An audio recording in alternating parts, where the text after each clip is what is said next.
लड़की को घर में रहना चाहिए, मर्द को बाहर रहना चाहिए। क्यों रहना चाहिए?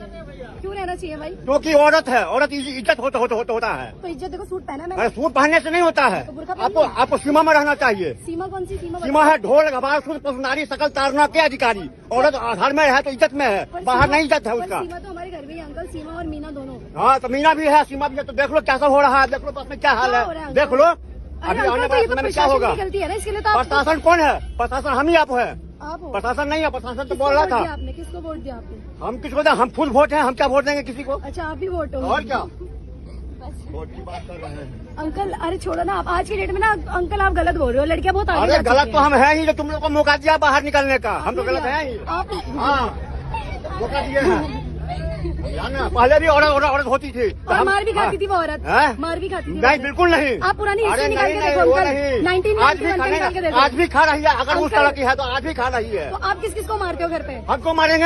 हम तो सदियों से औरत का सम्मान किए हैं, बेटी बहू पर ध्यान रखे हैं। आपका लग रहा है, नहीं क्या करते हैं? लग नहीं रहे हैं, तभी तो आप ऐसे बात कर रहे हो। देखोगे मेरा क्या परिस्थिति है, मैं कौन हूँ आपको पता है? कौन हो आप? हाँ मैं इस ब्रह्मांड का बाप हूँ, बात समझ गए आप? हाँ जो पुरुष वर्ग ये कह रहा है कि स्त्री को स्वतंत्रता देना भारी पड़ रहा है समाज को, अर्थात आप ये स्वीकार कर रहे हो कि आपने स्त्री को गुलाम, दासी या फिर अपने अधीन रखा था, या आपने ऐसा समझ रखा था। ठीक है, तो अब आपको इसका दूसरा पहलू बता दूं। अंग्रेज भारत पर आक्रमण करने आए थे, हम उनसे आजाद हुए, स्वतंत्र हुए। वैसे ही हर देश स्वतंत्र होना चाहता है।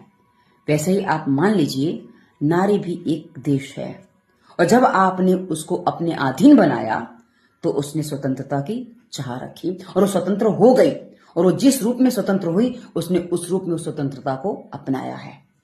अब समझना आपको है कि आपने अभी तक स्त्री के साथ क्या किया, और जो आपने किया है ना, हो सकता है रूपांतरण आपके साथ वैसा ही हो जाए। तो आप उस स्थिति के लिए तैयार रहिएगा जो आप अपनी नारियों के साथ कर चुके हो, क्योंकि ये जब द्रोह होता है ना तो दमनकारी होता है, और दमन आप कर चुके हो तो उसी दमन के लिए तत्पर रहिएगा जो आप इस स्त्री का कर चुके हो। धन्यवाद। वंदे मातरम।